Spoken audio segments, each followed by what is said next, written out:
All right, I'm going to go ahead and call the meeting of the City Council Planning Commission Joint Conceptual Workshop to order from the council side. Brian? I'd like to call the meeting to order, please. You did very well. That's very good, Brian. All right. So if you'll bow with me, and then if you'll stand for the Pledge of Allegiance. Father God, I thank you for this day, for the chance that we get to come together to work on behalf of the residents in the city of Murfreesboro. Give us wisdom and give us guidance. We ask all these things in your name. Amen. Amen. I pledge allegiance to the flag of the United States of America and to the republic for which it stands, one nation, under God, indivisible, with liberty and justice for all. All right. We have a quorum of both bodies. Here comes Jamie. Matt. So we'll start with our first workshop item, and we have the update on the Cherry Lane Stones Battle Parkway corridor study. Mr. Newman. Good evening, Mayor, members of Council, Planning Commission. First item is the Cherry Lane Stones Battle Parkway corridor study, and we are very far along in this, substantially complete. I want to bring this to you tonight to get feedback and direction. Want to thank our partners at Pape Dawson, Kimley Horn, and Neil Schaefer for their work in this, and of course our staff that had a lot of input as well. And so I will go ahead and turn this over to Kevin Gunther, Pape Dawson. Thank you. It is a pleasure to be here tonight. Kevin Gunther with Pape Dawson, formerly Reagan Smith, and for old school people like me, I got the grid paper with our new name, so it's official. But this has been a work in progress, and it's very important work. I think that this is going to bear a lot of fruit for the city and the community at large, and we compared it to some of the efforts that we put forward with things like the Medical Center Parkway in the past. So it's good to be at this stage and talking about it, and we are certainly wanting to get your feedback tonight. So some of the things that were a catalyst for this plan include some major things that were happening with TDOT. Of course, Cherry Lane had started to be designed and built, but we realized that this was going to continue on in future phases, and now Stones Battle Parkway, and that the connections between 840 and potential interchange at I-24 were very instrumental as a catalyst for this plan.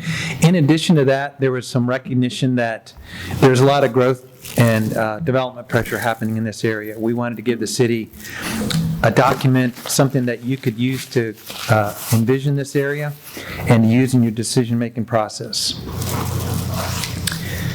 As I kind of alluded to before, the objectives in the plan were really connect that east-west connector on Stones Battle, Cherry Lane Parkway. This is going to be a parkway. It's going to function in that regard to support your decision-making process and to help staff guide future development, and then to give some predictability to your needs in infrastructure and transportation network. Just to give you a context, this map really quickly just shows how important this area is. You can see how this is going to really capture that whole northwestern quadrant of the city, and I think we'll have quite a bit of impact for years to come.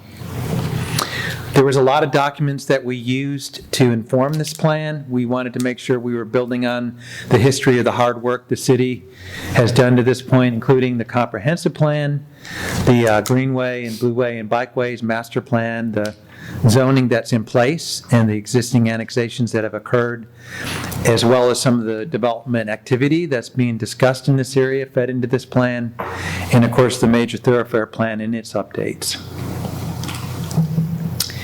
One of the big things to highlight that I think you are all aware of is that floodway and floodplain have a significant impact in this area.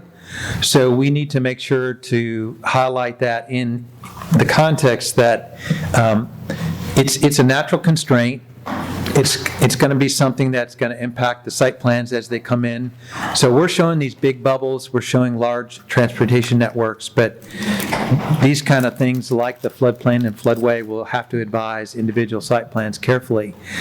At the same time, we've acknowledged those in the plan as opportunities for recreation, natural resource protection, open space that integrates into the larger vision of things. So at this point, I want to hand over the presentation to Michael Burrill, and he's going to dive into some of the land use particulars.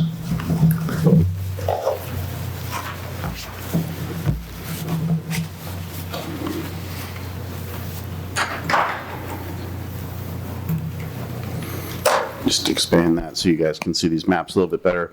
Good to be with you, Michael Burrell. I'm a planner with Pape Dawson and help Kevin lead a lot of our public sector comprehensive planning efforts and have been honored to be involved in this project. I'm going to dive right into some of the analysis we've done on service provider capacity and just making sure that we had up-to-date mapping of all of their lines and facilities and coverage areas. So this map, I don't want you to dive into too deep, but it's just to show that we've done that research. And then as a follow-up, we went and met with each of the service providers as well. And I've just got a short slide here summarizing some of the input that they provided, and this will all be in the findings of our final report as well. We met with MWRD. I think all of the service providers felt like their current coverage and capacity is pretty adequate in these areas. MWRD had a couple of constraints in the areas nearest where the I-24 interchange and the 840 interchange might have some more significant development. And I think the direction from them is we also passed along some development potential projections. So we looked at land use comprehensively through the corridor, applied density from your land use plan and your code, and then tried to look at, well, how many units is that going to create? How much commercial might that create? And pass those numbers along to service providers as well. So all of them sort of expressed appreciation for that and said, hey, we're going to take that in our next level of facility planning, capital improvement planning, and work with council and commission to make sure that we don't miss, we don't have gaps in the future as this corridor develops out. We're good now, but we want to assess the future. I think the fire district was another group that we met with, and the coordination between the water utility districts and fire is another component that I think we want to point out is both of them expressed concern of just making sure they collaborate with one another and that we have line capacity where it's needed and where the development potential is likely to be the highest. In terms of land use, we're kind of evolving from the 2035 plan and the existing future land use plan, which really was very heavily weighted toward employment generating uses. And you'll see, I'll show quickly what that plan looks like in comparison to the plan that we're forwarding now. In order to land those kind of employment generating uses in this sort of market, it takes a very concerted kind of recruiting effort. And the market that we're seeing is a little bit more heavily weighted towards residential and then commercial to support that residential. So that's kind of the major change that you're going to see in the maps over the next couple of slides here. So this is the existing plan you have now, and you'll see all the purple there in the center of the corridor. That's also one of the areas that's, as Kevin just alluded to, most impacted by floodplain, by constraints of the roadways, and other things that sort of constrain where development can occur. And so now this is the change that we're recommending. So you'll see the employment generating uses, and there are two versions. This is the one without the potential without an interchange at I-24. And probably more instructive, the one that we all hope probably is going to happen with an interchange at I-24.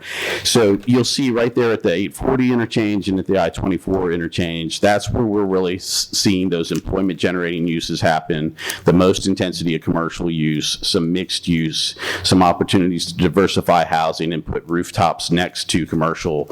And by consolidating uses in those areas, you also maximize your ability to capture trip production, which is important to the longevity of the corridor and make making sure it functions over the lifespan that you'd want it to. So, and then you'll see some little pink nodes interspersed between the residential land use areas as well, and that's representing neighborhood commercial at the entry to those neighborhoods, and the idea of trying to put things that allow people to do some of their shopping, right close to where they live.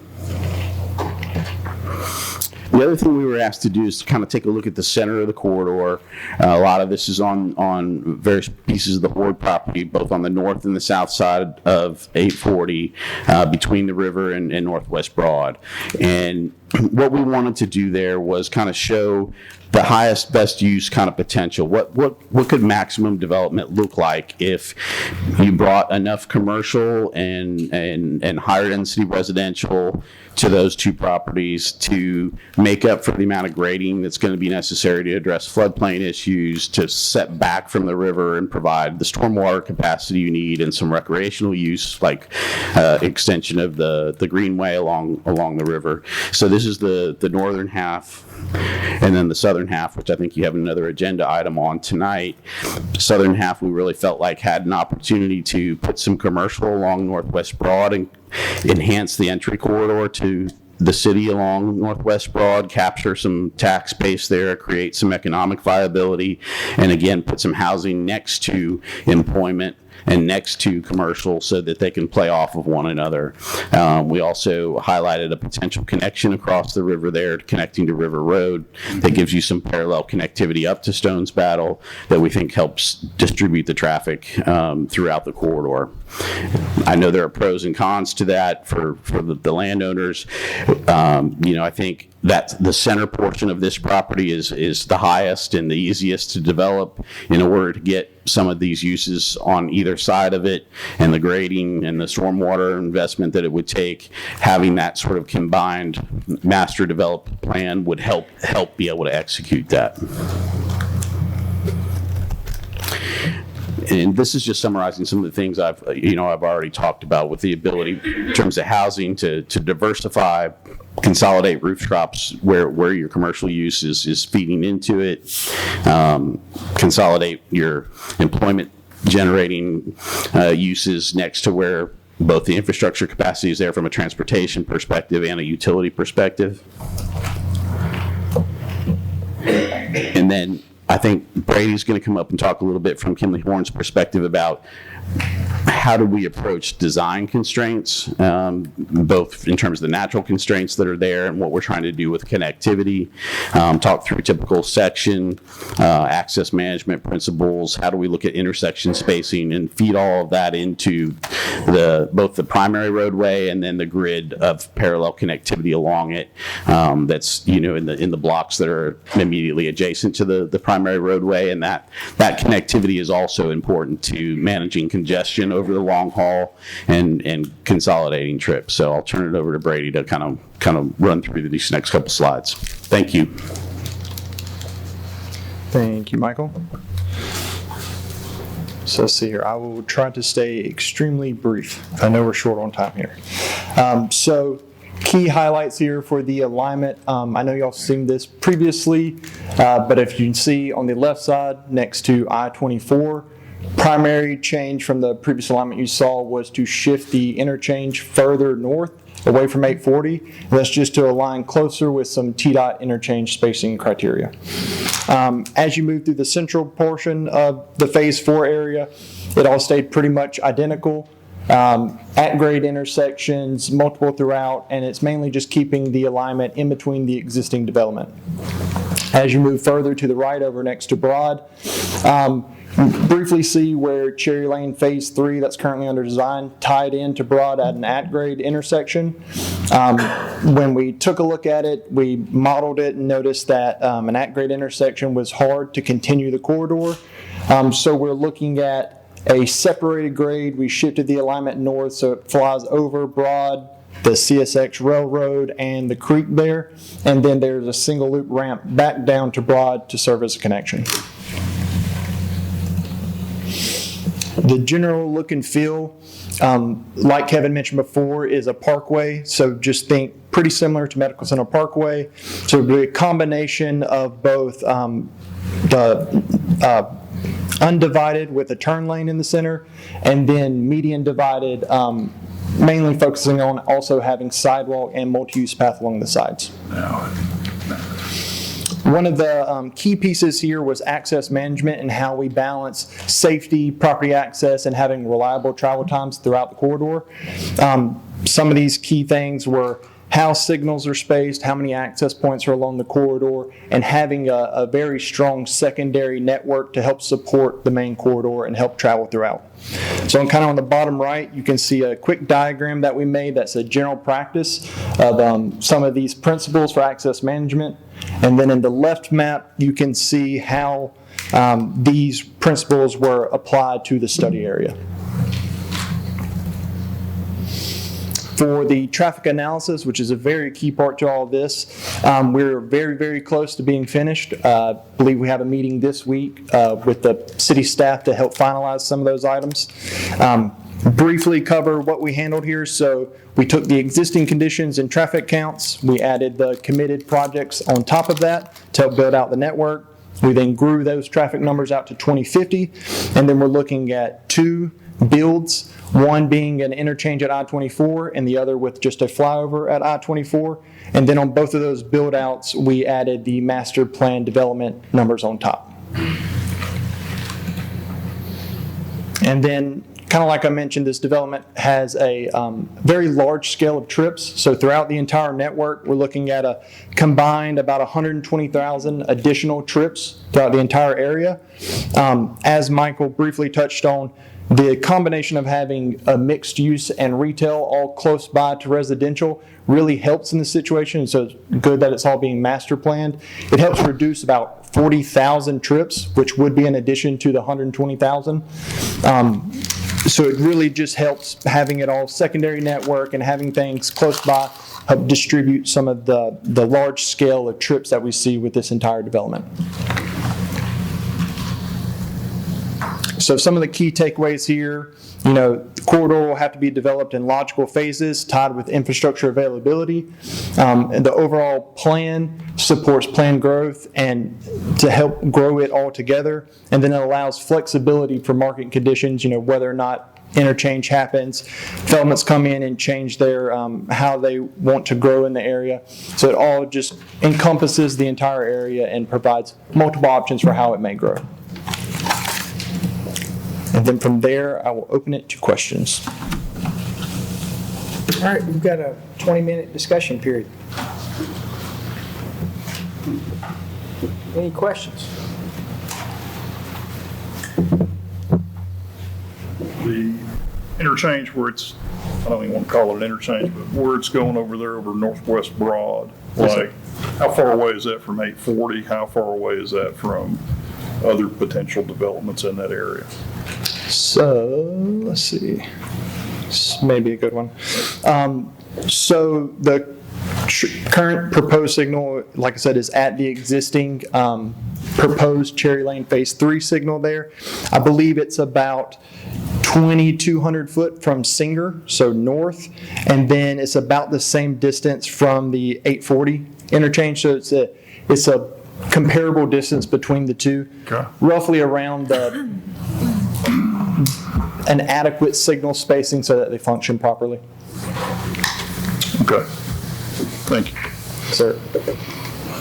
What's been the stakeholder outreach, like property owners that are in the corridor? What's that look like? Yes, thank you for that question, Mayor. So we have had the opportunity to meet with landowners, stakeholders twice. We did, make sure that that dialogue was also functioning not only just in a meeting, but through city staff. I think we've had pretty good feedback. I think quite honestly, a lot of it's just been an anticipation of what is going to really, where things are going to land.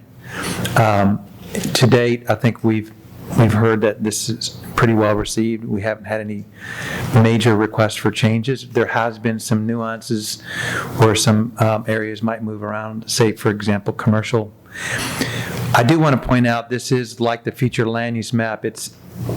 These are broad brush strokes, and It's meant to create a picture of how patterns might shape. We understand that with staff, Planning Commission, Council, there's always opportunities to look at those broad brushes and, figure out how they actually fit when a real development comes in. To date, I think the feedback has been pretty good, and we've tried to be very open with stakeholders about where things are at. Once this goes through the process of Planning Commission and then to the council, will this become part of our major thoroughfare plan? And then also, have we coordinated with the county's major thoroughfare plan? I think they've got, they show some of the same roads. So I guess once, the part, what I'm more concerned with is once that we have this discussion and we go through this process and we've spent the money on this process, is there not to be any surprise to anyone about interchanges and roads and parkways and all those things? I can speak to that generally. I'm sure that staff might want to add to that conversation. We have had Doug DeMasi at our meetings. He's been participating to make sure the county is seeing kind of how things are shaping. A lot of discussions with TDOT and making sure that this is a plan that's thinking about regional context. I think Greg may want to add to that. Mayor, City Council, Planning Commission, we do, the land use portion will be updated with our future land use map that we currently have.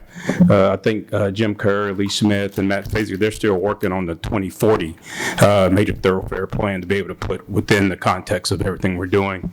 Anything we've done, we've actually invited the county in to meet with us to look at land uses. Some of those properties are currently not in the city, so we wanted to make sure they knew what we were planning in regards to that.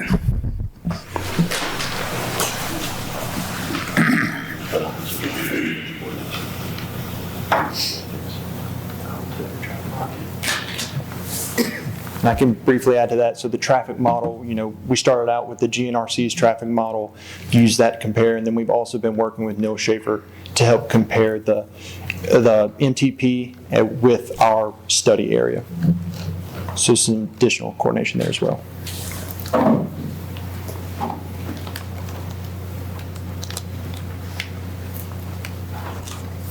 Any more questions?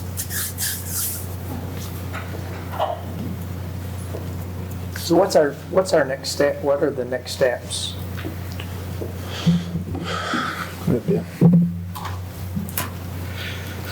So next steps would be, once we get some good direction, if this is the desire of council, then we will move this forward to take it back to Planning Commission for a change in our future land use map. And then that would be that's how we handled the last time that we did an update. And then it would come to council for a resolution of support. So if it came to council for full approval, it would be compulsory. If it's a resolution of support from council and then only approved by Planning Commission, it becomes the advisory document that we all strive for.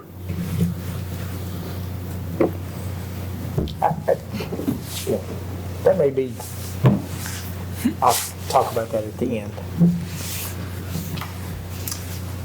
All right. Any other questions? All right, great work. All right, we're going to move over to item 3, follow-up discussion on Clarius development.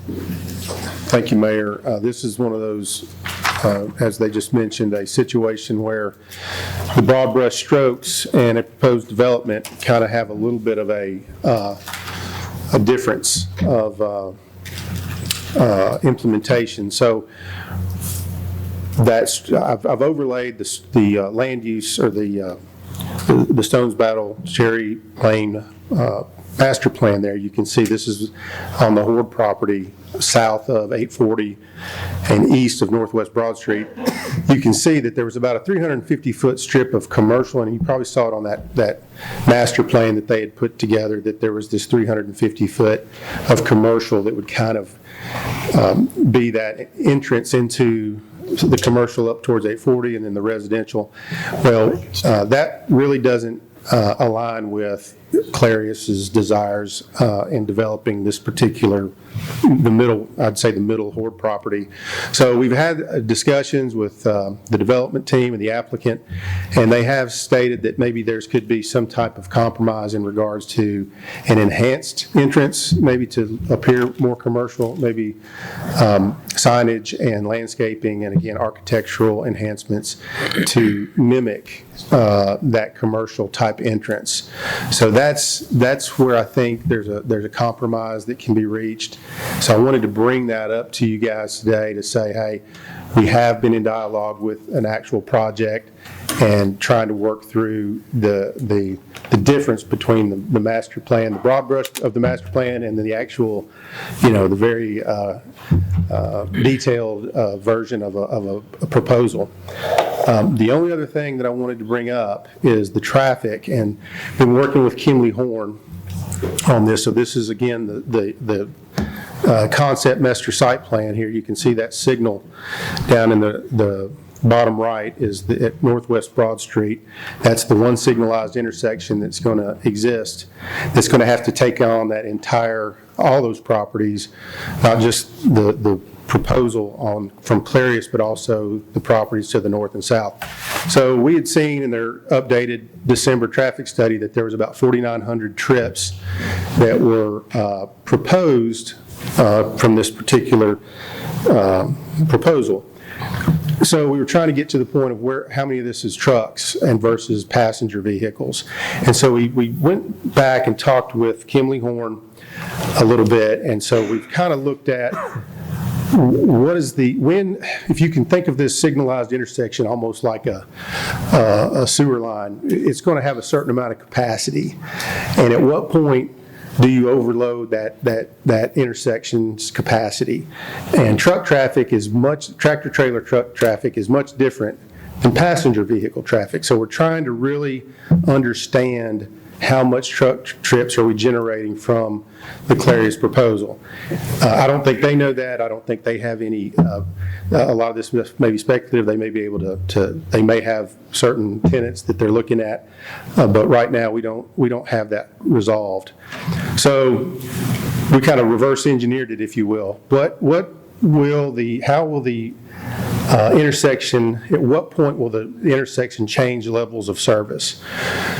So we're looking at, if we kept a constant 5,000 passenger cars per day, if we added truck trips on top of the passenger cars, at what level will we get to operationally stressed versus likely unacceptable, that F level of service? So you can kind of see here on the slide where we backed into that. So over 2,000 of truck trips, you're going to really probably see a failing intersection. So how do you control the number of truck trips? And so we started looking at truck bays. So going back to what can a standard truck bay handle on a trip count per day? So we looked at basically 10, it says anywhere from 8 to 12 truck trips per bay per day. So you just basically divide the trucks per day divided by 10, and that gets you back into the bays. I think the issue we have, and this is again me looking at, and this is not the final design, but I just took the length of these bays, or the length of these facilities, and based on the geometry, you could get up to 550 bays if, in particular, this 300 bay building G, if you have both sides. The other buildings, I think, are just one-sided truck bays. So that's a little more than what, if again, would all of those be at 100%? Going at 10 trips per day, highly unlikely, but it has that potential. So I went back and I said, well, what are we doing? Let's compare ourselves to Amazon and McNeilus. So I went out yesterday and drove around, and I saw, Amazon has 100 bays. It's 1 million square foot. That's 10,000 square foot per bay. I went to McNeilus. It's 850,000 square foot. It has 100 bays, 50 per side, and that's about 8,500. So if you take the 2 million square feet of warehouse facility that you're talking about here on the Clarius proposal, if you divide that by 10,000 and 8,500, you come up to be about between 200 and 235 bays to kind of be an equivalent to what we've seen out at Amazon and McNeilus. I am not recommending, one thing or another. I just am trying to give you the education of how much truck traffic may be generated and how it can affect the level of service at the intersection.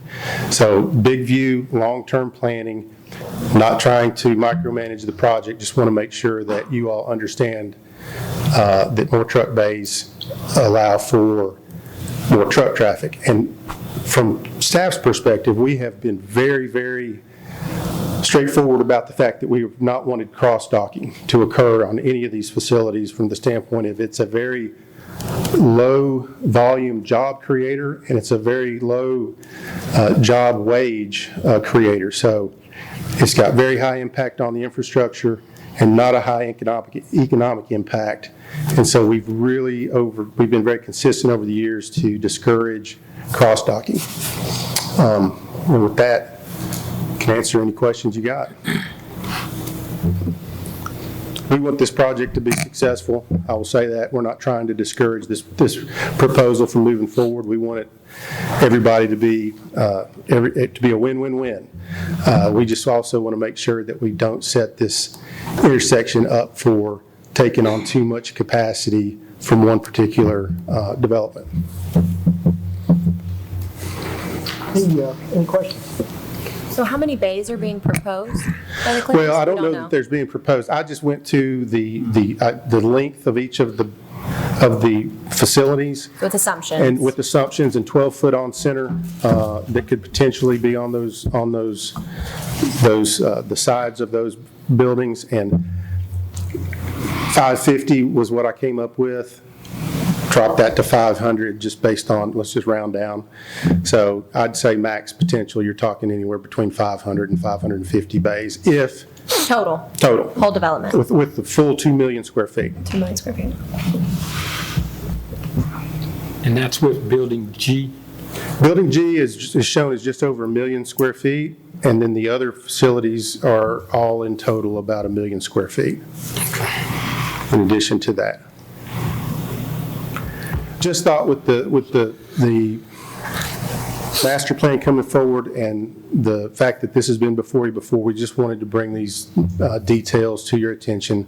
Again, we want this project to be successful. So Darren, so what I'm hearing you say is that it's comparable space, like to say the stuff there off Joe B. Jackson with Amazon. Mm-hmm. But potentially more bays. Well, right. If there's 500 bays, say potentially at the Clary's proposal, you cut those in half, it's 250, and that gets it more equivalent to the Amazon and McNeilus Maybe developments. Instead of the assumptions, the applicants here, maybe we just get them to, if that's acceptable to everyone. Yeah. We get the. Sure. I think Mr. Taylor's here. Yeah. Thank you, Matt Taylor Thank of you, SCC. I've also got my client with me as well. I think we were both at the joint workshop back in, I think, November. And so I think that Darren's examples are probably, we're not going to be able to give exact numbers either, because I think they're going to be highly contingent upon who our end users are. I mean, both of these buildings, both the McNeilus, I think it was 800,000 or 900,000 square feet, so it's a little bit smaller than Amazon, but it has, just as many bays if you take both sides. And you can see this size building, can take a wide variety of users. I mean, McNeilus is not a cross-dock operation. It's going to be, it is manufacturing or, constructing, electric vehicles inside of there. And so without that size footprint, you don't get that economic jobs. You don't get that company coming here. And so I think that is why we have that size building shown on the plan, is to give my client some other options in the marketplace that don't exist today. And I mean, he can expound on that a little bit, but I don't think we have a set number of bays. It's going to be contingent upon who our end users are, and you generally don't put a 1 million square foot building spec out there on the market either.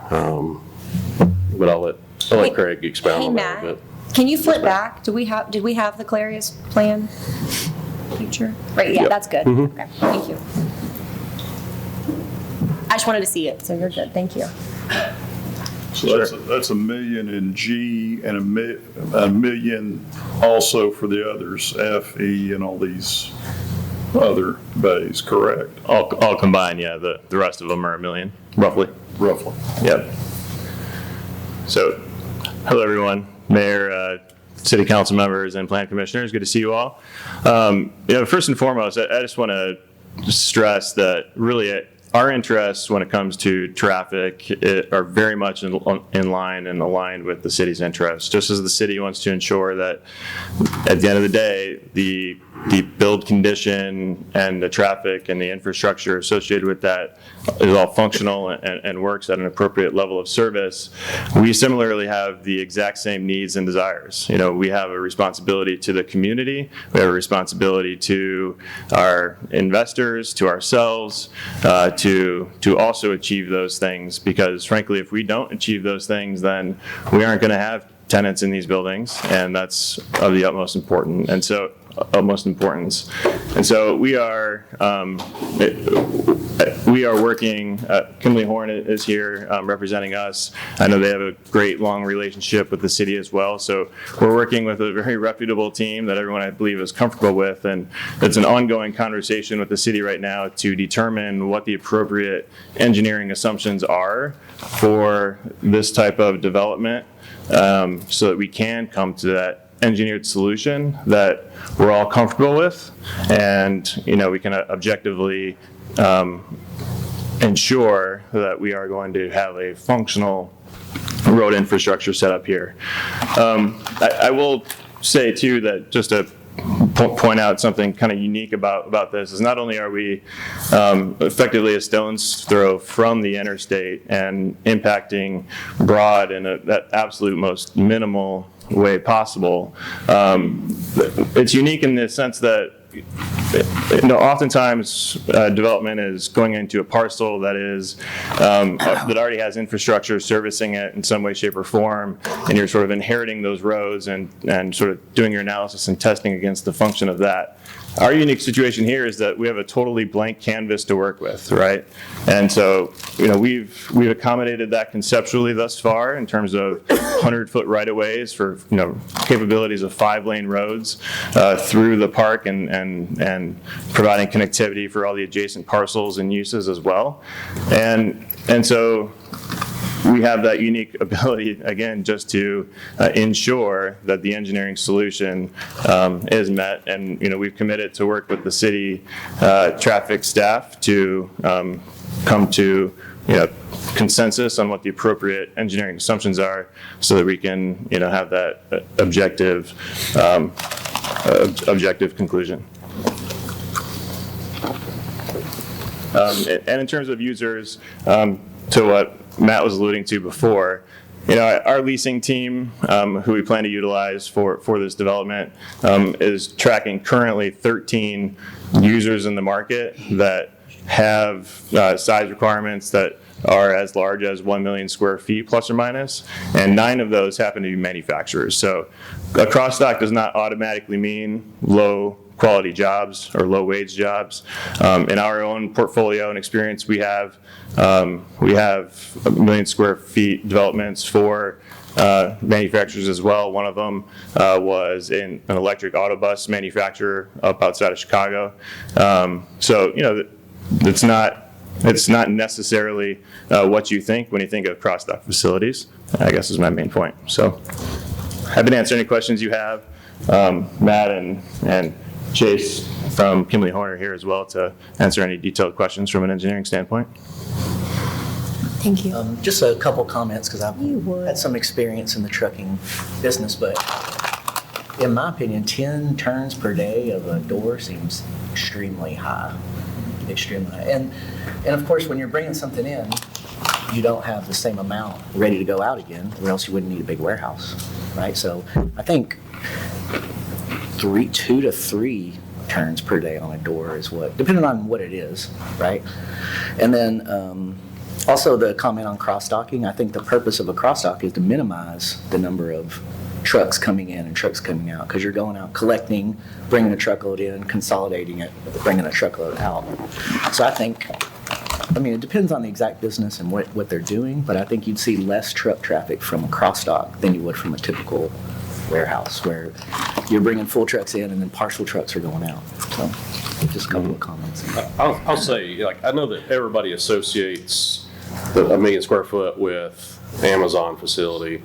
We looked at it earlier. Whenever we were doing that, Amazon gave us their real truck data, and they're in and out. It was about 140 trucks a day on those, roughly 100 bays, I think. So it was less than the two that you just mentioned.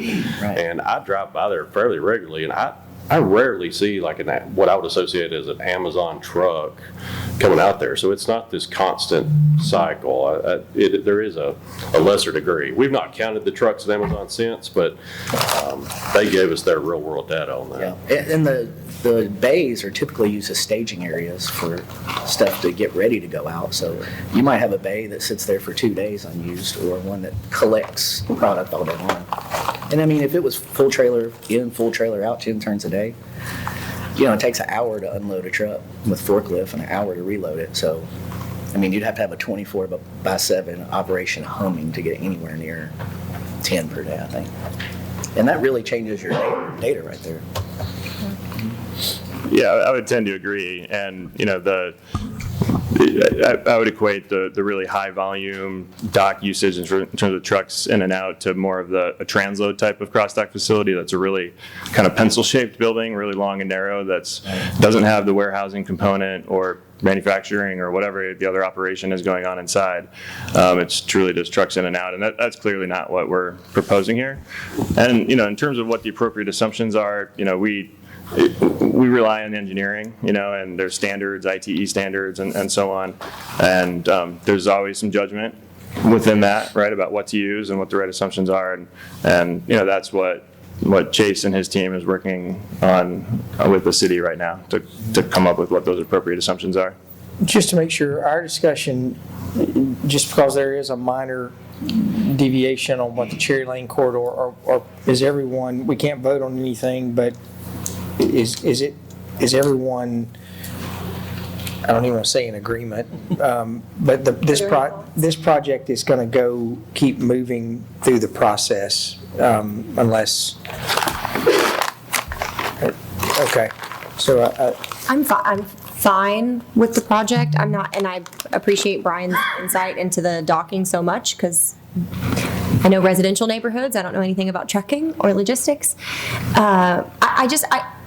So the cross-docking is not a concern to me. Obviously, impact to Northwest Broad is a concern. But my question is, realistically, when the trucks exit this facility, where are they going?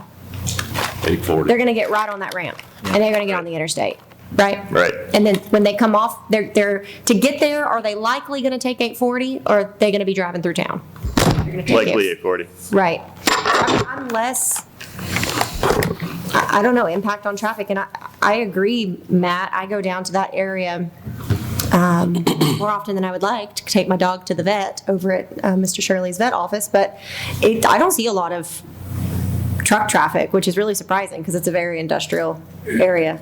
So, I appreciate, Brian, you saying that. I don't feel like it's super intrusive. I do want the front to look really good. So what that looks like, I don't know, and I'm happy to talk about that. And you're still in pre-app though, right, Matt? Yeah, you guys are still in pre-app. We've submitted for pre-app. We anticipate making a formal submittal next Thursday. Yeah, okay. I'm good with the project. The cross-docking, I'll be honest, I'm not going to lose sleep over it. I understand staff's really passionate about it, and I appreciate the passion looking out for this, general traffic area. But just know that when the application comes in, I'm going to want to see the front really dressed up and nice, so that because this deviates from this proposed plan that they worked so hard on, I want to make sure it still looks really good in the area 15, 20 years from now. When I drive by it, I want to be proud of it, not say, gosh, I wish I hadn't approved that, if you know what I mean. Yes, So ma'am. those are my only comments. And I think the overall rationale on this specific piece of property, and there will be, I think, more discussion based upon the proposed future roadway connection and what the rest of the property looks like. But when we were going through a year or so ago talking about one of the intended uses on this, and you look and the first thing that pops out is all traffic and all of the people that are going to have to get out of this neighborhood and drive back into Murfreesboro to be able to get goods and services.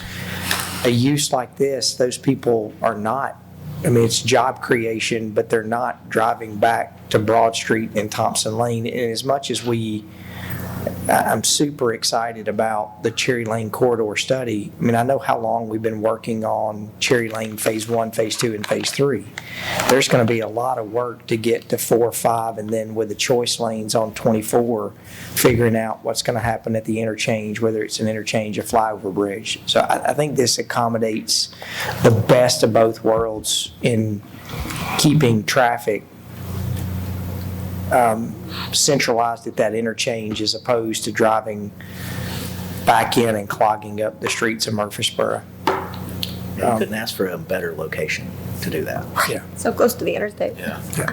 I don't want them driving down Medical Center. Well, I think location-wise, I mean, there's not a lot of residential around this except across the river, and you've got a concrete plant or quarry across the street. You've got a riding share across the street. You've got industrial that goes all the way up and down Broad Street, even going back to International Paper. So the use fits more than, in my opinion. I think the 840 or the Cherry Lane corridor study has shown us at I-24 and 840, and then I-24 and Stones Battle, and then going back over to 840 and the Cherry Lane corridor, those are predominantly going to be better, what I would say, economic generating corridors for grocery stores and all the things, as opposed to something plopped on Broad Street, which seems like this makes more sense. So, all right, we've gone through our allotted time on this one, so we need to move to our next organization. Thank you for the applicants for coming in. Thank you. All right, let's move to the organizational and operational assessment of the planning department. Mr. Gore. Yes, sir. Thank you also for that feedback. I think we've received it loud and clear and understand where you all are, so I appreciate all that. That bringing this back up was intended to initiate that dialogue so we could get a good direction from you all. So it's my pleasure now to introduce Thrivance. They started a planning department operational and organizational assessment back in, was it just 10 weeks ago? And so they have hit their milestone or their schedule right on the money. It was due at the end of January, and they've had it. They've got it prepared, and they're here to present it to you for your consideration. How do I switch off the? Where's my? Right here. You got it? Okay, perfect. There we go. Good evening, Mayor, City Council, Planning Commission. Nice to be here. My name is Carla Worthy with Thrivance Consulting. I'm joined by two colleagues, Gary McClure and Ron Yearwood, with Barge Design, our parent company. Gary's with Thrivance.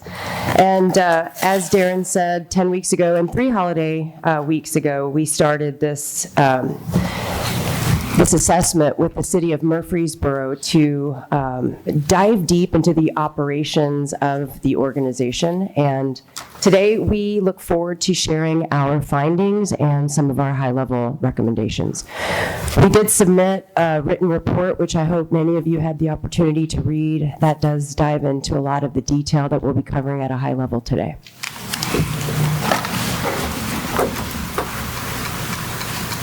So first, we'll be talking about how did we go about this work? And I want to begin by thanking many of the people in this room today, because without their input, we wouldn't have been able to come to the conclusions that we were able to learn about the planning department. We're also going to talk a little bit about some of the great work that's in flight with the planning department. We'll dive into some of the strengths and some of the findings, key areas of recommendations, and ultimately, how do we move this forward? What does an implementation roadmap look like? So the why, I know you all know this very well. Murfreesboro is the 13th fastest growing city in the nation. And with that comes a lot of growing pains and tension.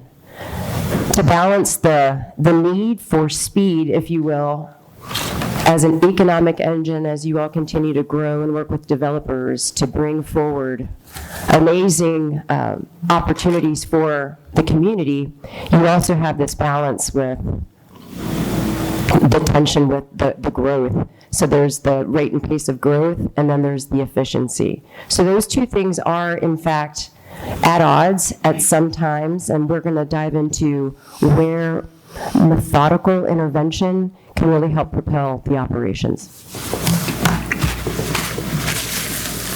So first, how did we go about this approach? We spent a lot of time with the planning department, and we're grateful for their collaboration. We had 10 one-on-one interviews with key leaders across the department and cross-functional leaders as well. The city engineer, the city manager, many of the leaders in here today. We also had 6 focus groups, one with city council, one with external developers, and several with internal stakeholders and team members. We also did a full-day process mapping exercise where we had the entire planning department team for 3 hours to go step by step through the site planning review process.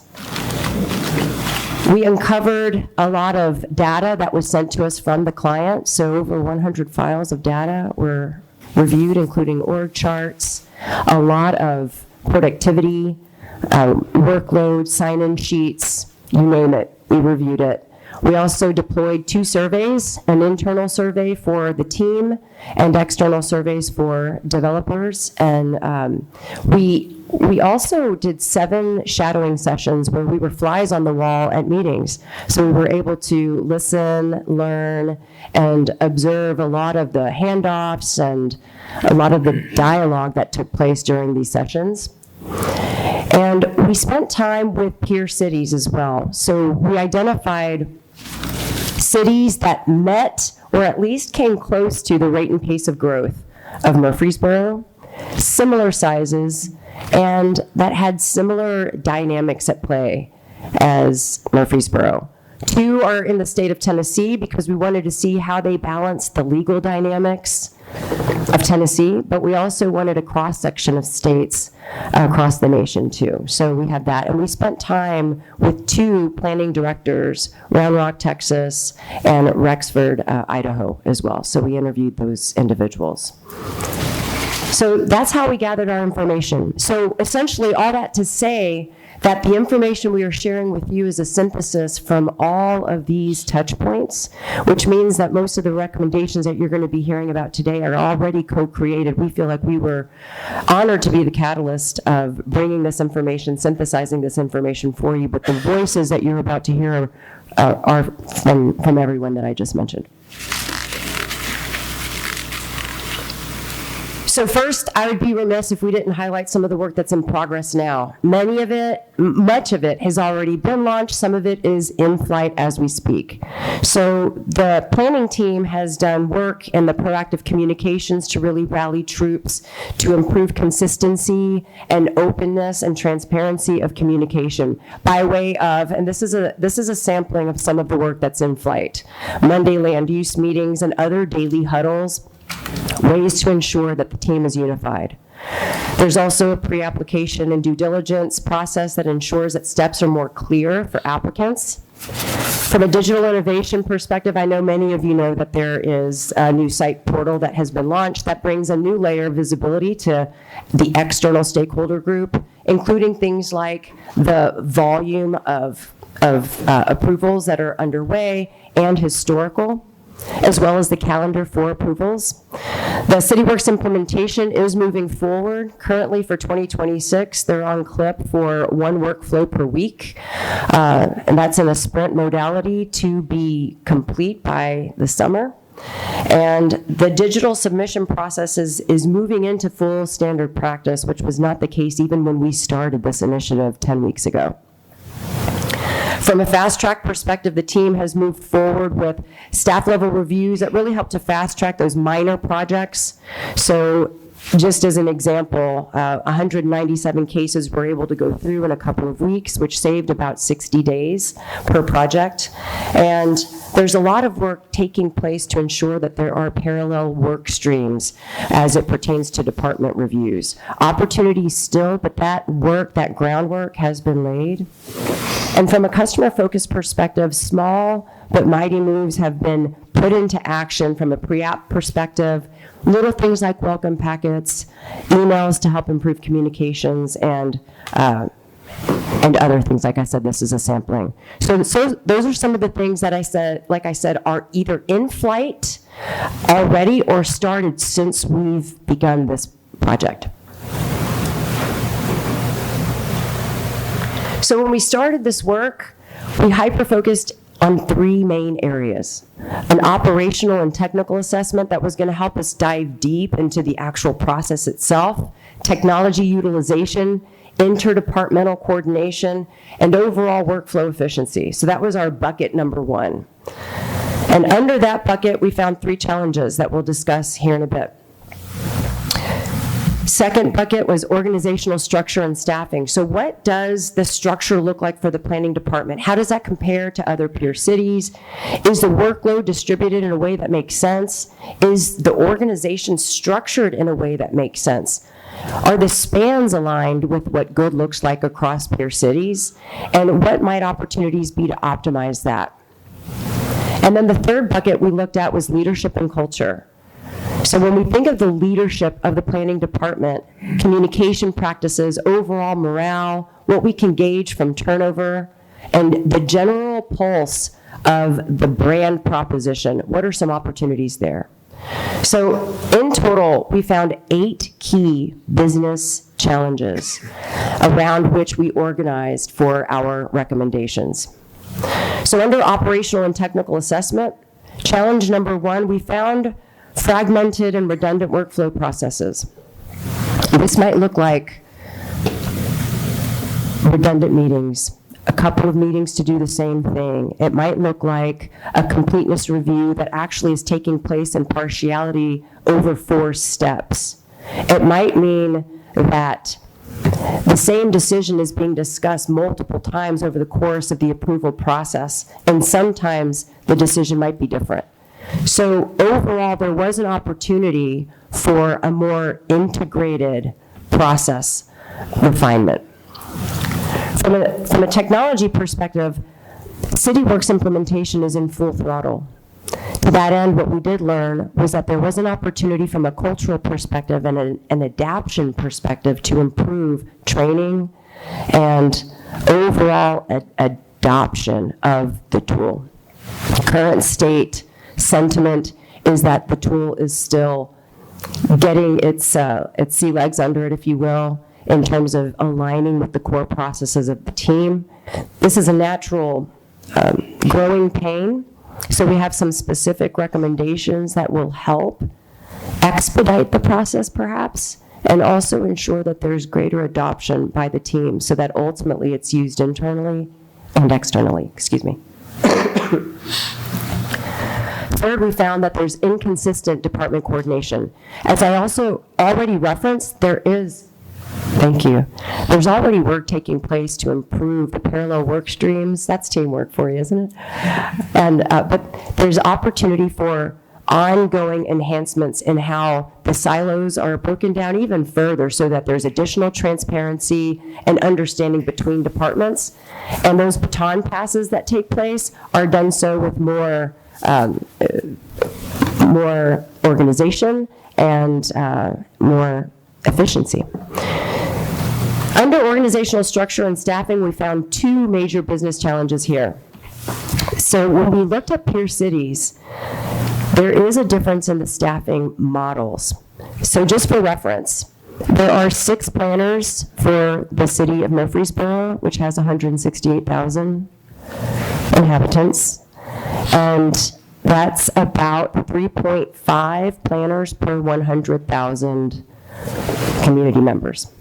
Peer cities range between 7.8 and 12 as a reference. Now, if we look at the whole team, that same dynamic comes into play. We have 17 total members, in the planning department. And so if you were to do that same math, we still have that leanness happening. So insufficient staffing and high workloads. We have done a lot of workload analysis, and not only are the workloads high, but we also see that they are not distributed evenly. And there are peaks and valleys if you look over the course of the year as well. That might be really interesting because the planning department now will have the opportunity to plan in advance for volume swells, for rhythmic cycles that might require some additional support. Maybe it's temp support to help ensure that those approval times do not fall short. The second business challenge under the organizational structure and staffing assessment was that there is a flat hierarchy in the current organizational structure, span of control issues, and there could be an opportunity for specialized support. So for example, current state, you have 1 direct report for the planning director and 13 direct reports for the assistant planning director. We're making recommendations to change that. That disallows organizational agility, and it also creates a bottleneck. So we have some interesting ideas for how you might address that particular org structure. Also, we feel that the specialized support could really help propel the planning operations forward in terms of maybe it's a GIS planner, a long-range planner, zoning administrator. There are very specific examples of peer cities implementing specialist roles with very high success rates. So when we move into the third bucket, leadership and culture assessment, what we found is the first business challenge is that there is role ambiguity amongst the 3 top leaders of the planning department. All 3 leaders' roles are critical, but the roles and responsibilities themselves are a bit opaque. Now, everything that we're surfacing to you was a theme, not just in 1, 2, or 3 of those data points that we gathered, as I mentioned on the previous slide. These were themes across all of the interviews, all of the surveys, et cetera. So we have an opportunity to delineate roles and responsibilities with clear definition. We're recommending things, and we'll talk about recommendations more later, but very specific decision matrices, that's plural for matrix, I hope that's the right word, so that there's very clear understanding who to go to for what. And it will also allow more empowerment for each of those 3 roles to own very clear domains across the planning department, and for the executive director of development to span beyond the planning department for more intra and interdepartmental functional work. The second was overall, there is a morale challenge that we were able to uncover, mostly aligned with lack of career advancement, challenges associated with decision-making, the need to want to feel empowered. And the good part about this, because there is a good part, is that everyone that we worked with and everyone that we had an opportunity to spend time with, and all of the reviews that we read were emphatic about the passion that they have for the work that they do to improve the community that they serve. The need for empowerment and the desire to do more and the desire to have bolder decision opportunities and the desire for growth, both in role and beyond as a career, was also palpable. And we think these things are very lightweight, high impact opportunities for the planning department. And finally, there's an inconsistency in terms of customer service and communication. So with that, there's things like the value proposition is mixed. When you look to the external landscape, the pulse is that getting information is sometimes difficult. Obtaining status sometimes takes a while. It's not a push, it's a pull. It's opportunity for more transparency and for more ongoing conversation, more ongoing two-way feedback loops. So we'll talk through that as well. So that's a high-level overview of the 3 buckets within which we conducted our assessment and the challenges associated with each that we uncovered. Now we'll move into some of the recommendations that we have.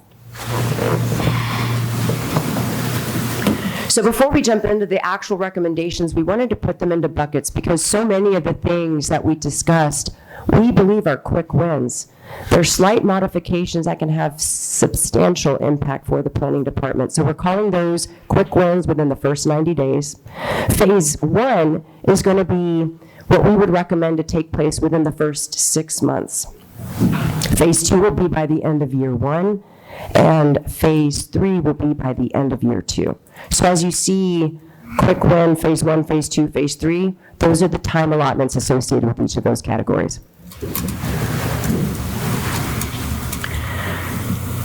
So we'll just go one by one here. But I'd like to begin by saying that as we look at these phases in this implementation roadmap, we honor that there's a lot on this slide. To that end, if you see it in bold print, it's because we feel like it's where we should double down and where we should focus our efforts first and foremost. It all is underscored by this umbrella of change management, communication, and culture. So we believe very firmly that it would be emphatic, very important for us to ensure that all of these strategies start with a very clear change management plan, communication strategy, and a way to ensure that all of these practices, all of these revisions and optimizations are threaded through the culture of the planning department so that there's sustainability to this work, so that there's continuity to what we propose. So as far as the quick wins, the very first thing we think we should do is begin by clarifying the roles and reporting structure. We have a recommendation for this that's very specific, and we think that it would be a really good start, we'll get to this on the next slide, with a strategic planning session to ensure that these are in fact the right priorities in the right order. This would allow for a very quick win in terms of due diligence, delineation, and clear understanding of who does what, so that as each of the rest of these steps are implemented, we know who owns what by when. And then as we go down this list, things like starting the budget approval process for additional FTEs, establishing a weekly development service review to instantly help bridge the gap for that intra-departmental and interdepartmental collaboration. Other things that we think are just good hygiene that will go a long way for onboarding and continuity if one individual leaves and we're onboarding someone else, are defining published department standards, processes, service level agreements, SOPs, etc., so that there's a playbook for the planning department that can be used for training, that can be used for onboarding, even externals, so that everyone that is working with the planning department knows exactly what to expect. So one would be for internal use only, and one could be for external use only. Optimizing and consolidating the meetings with a fine-tooth comb, ensuring that there's no duplication, no redundancy. The last thing any of us need is an additional meeting that doesn't have a true purpose and value proposition. So how do we refine each of the meetings that currently exist and ensure that the purpose statement is crystal clear and that it is optimized to reach the outcomes that is necessary so that you don't have to find yourself revisiting the same issue over and over again. Formalizing the intake gatekeeping so that on the front end of the process, we did find that there's a lot of spillover in the front end process and the completeness, so that you know that what starts is ready for the rest of the approval process. Assigning project case managers is a win that has worked for many peer cities, almost like a triage process to make sure that it is ushered through without issue and communication to the external stakeholders the whole way through. And accelerating the CityWorks portal launch. We have a lot of detail around that in the paper. By phase 1, we think integrating electronic plan review makes sense so that you can alleviate all of the additional PDFs that might have markups on them, ensuring that all feedback is in one place so that you avoid the potential for people to miss things and only find out about it at a meeting. Configuring the tracking workflow automations, finalizing and implementing a career ladder within the department, and this will allow for career growth. And there is room for this. We're recommending a mid-level leadership role that doesn't exist today, and that would allow for the span of control issue to be addressed. It will also allow for career growth, and it will allow for a lot of cascading of key responsibilities that currently now are funneled through one key leader. And it will allow for more strategic capacity for the leaders because they will be able to focus on key functional areas in a very methodical way.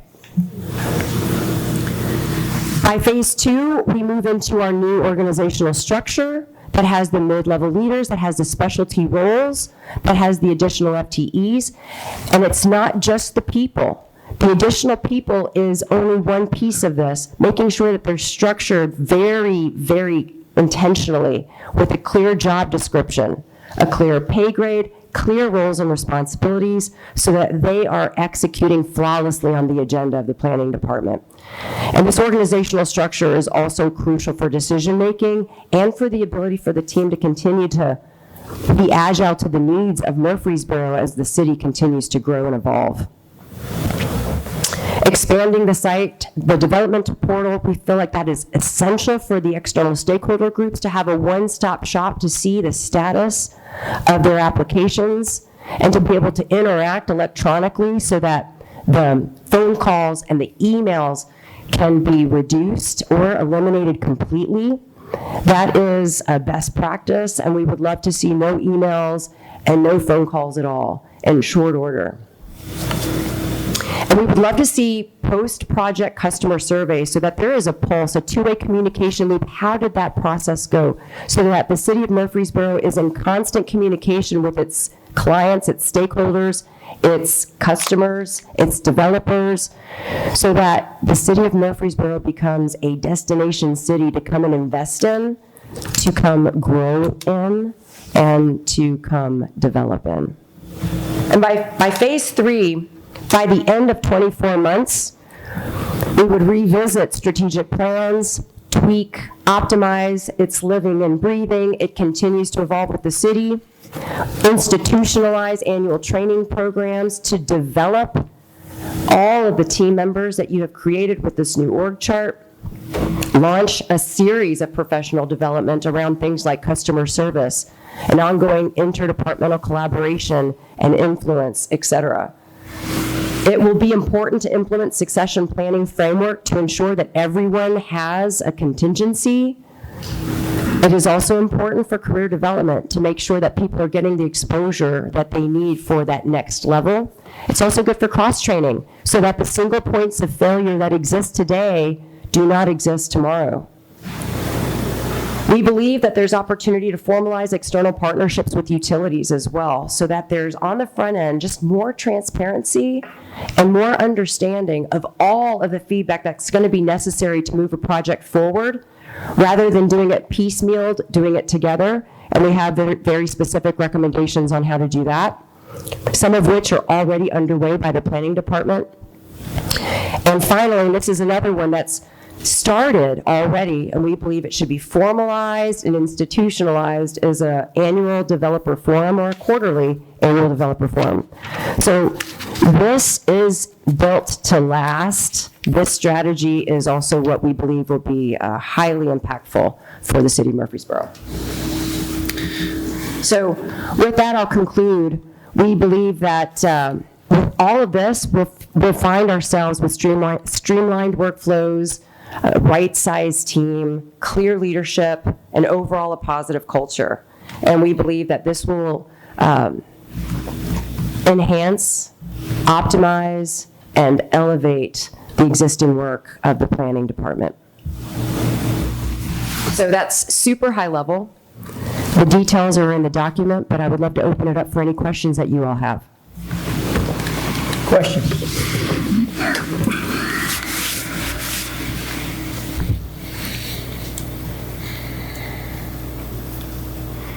You mentioned specialized roles.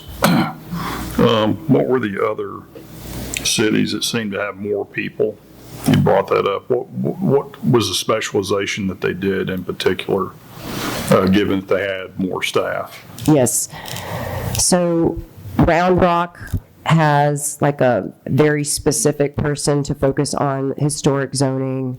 They have long-range planners, and they do have a GIS planner. And those three seem to be pretty common. Zoning administrators in general was also one that was fairly common across our peer cities. Specific, Georgetown, Texas is another one. I believe Franklin has a long-term planner as well. When you talked about employee morale and losing employees, what did you think contributed to that? Was it communication breakdown or training? What do you think? Great question. So in 2025, the organization lost 3 individuals, but over the course of the last 7 years, the department has lost about 8 individuals. And while there aren't exit interviews for those individuals, when the remaining team was asked for insight into that, and the survey results do give indication that workload was one, lack of career advancement is another, and the lack of feeling empowered to make decisions is another one. So those would be the top 3 that we saw qualitatively in the survey results and in some of the interviews. So it sounds like possibly some of the people that left, it wasn't a surprise because they were dropping little nuggets here and there about, I guess, communication. Well, one of the things that we did recommend in the paper are exit interviews and stay interviews, so that there's this ongoing mechanism to do exactly what you just said. Is how do we stay in touch with each individual to see how they're doing, what they might need more of? Is it development? Is it more responsibility? Is it a rotation to do something different within the team, et cetera? So that is a low impact, a low lift, high impact way to stay in touch and kind of get that information in advance. So we are recommending that be put in place in the future. And just listening to some of the comparisons you had, possibly we are understaffed. Well, not possibly, we are very much understaffed. You're understaffed, yeah. It's interesting. Yeah, by a significant margin. 3.5 per 100,000 compared to 7.8 to 12. Yeah. But we're growing. Absolutely.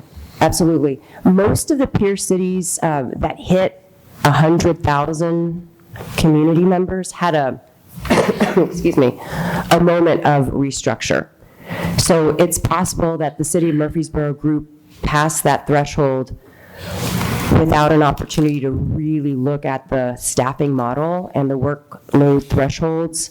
But what we saw in the workload analysis was high workloads, peak months, and uneven workload distribution. So we believe that through the recommendations, especially with specialized, reducing single points of failure, you'd be able to really delegate work more evenly. Plus, with the additional staff members trained and very meticulously integrated into a meaningful organizational structure, that you'd be able to mitigate a lot of that without even hitting, because the 2 individuals, that doesn't get you to 7.8 per 100,000. You would still be lean. It's a conservative lean, but we believe you'd be able to get a lot of gain with the optimizations we're recommending on the org structure. It looks like, it sounds like we are in dire need of a reconstruction.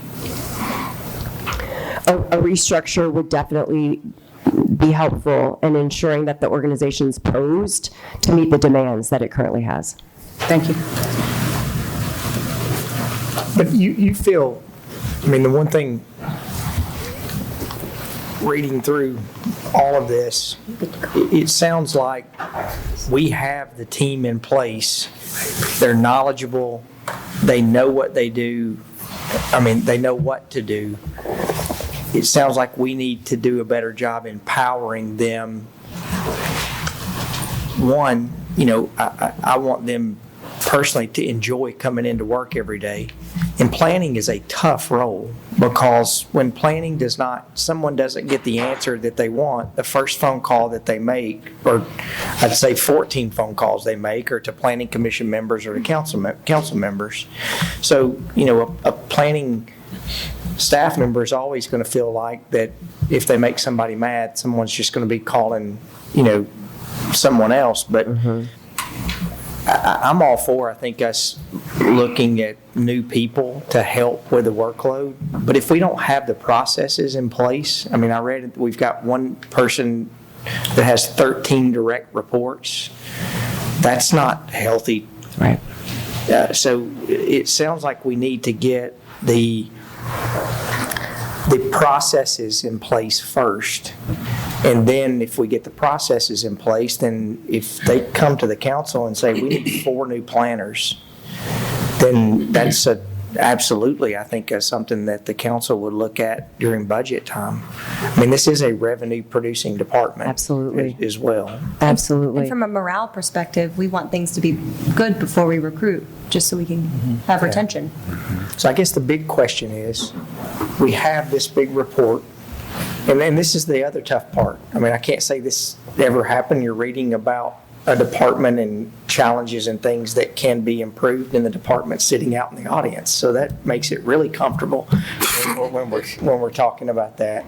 I want our planning team members to know that you're valued and that we didn't go through spending the money on doing this if we didn't want to fix and make things better. But some of the things that we have in the report also have to do with our leadership structure. Yes. And as much as I appreciate Mr. Gore has got a lot of things on his plate, and I know you want to work through and help work on this, but do you guys help us with the next step on monitoring and helping set those processes in place? Yeah, we'd be happy to. We appreciate it. We accept. We'll just keep your contract the way it is right now. So thank y'all.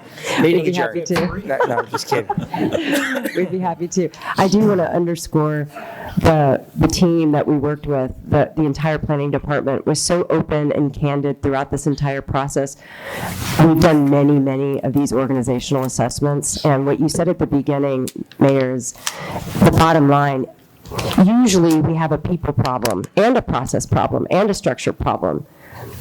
We know that the city of Murfreesboro has a team of passionate, knowledgeable, really committed people. So we are very excited with the recommendations because we know so many of them, as you saw, are quick wins.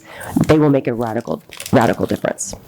So is that, Mr. Gore, is that something that comes to the council for, I use the term re-upping, and then that report, ultimately, none of the individuals in the planning department work for the city council or the planning commission. They work for the city manager. So what's that process to be able to get things moving in that quick win and then the next 2 years? We've already set up with purchasing and legal to have amendments to the contract to start coming in and find out where Thrivance will fill the most needed gap. I think we've all, the eye-opener for me is the understaffed component. A lot of the morale and the workload and just the grind of planning, I think getting more folks in here to be commensurate with our peer communities on staffing levels. Now that's budgeting. That's getting more headcount, and that will hopefully see some alleviation of the workload, which maybe hopefully we'll see morale increase. But you're also right on the workflows and the processes. And I know that implementing CityWorks is not seen right now as this big win, but we have created those Visio diagrams and those workflows on every process that we've got through planning, building, and codes. Those are being implemented weekly. We have 50 processes, and we're probably about 30 in right now that have gone live. That's going to continue. I know that, and then what I think we have to do with planning is give them the resources, because that's going to be a new tool. It's going to create more effort to have to do something digitally in a way that you've never done before. We got to get resources for them to help them through in training and educating them and making sure that is embraced. The change management on that, I'll be the first to say, I said, get it done. We've wasted too much money on this software. We need to get it implemented ASAP. Now's the time we're going to have to kind of reverse change management this, if you will, to come in and show that it really does have the usefulness and utility that we expect. So, Ms. Green's been working really hard on that. I know. Yes. Yeah. Yes. Oh, if it hadn't been for her, we would not be where we are today. I mean, we've had a very regimented weekly rollout of live workflows since starting back in, October. So it's, and there's been a lot of there's been a lot of work gone behind the scenes. And so, yes, I'm putting a lot of hope in the fact that this City Works, the permits, licensure, land is going to, and if we don't have a process right, we empower staff to make the changes to the process so that we can make it more optimal.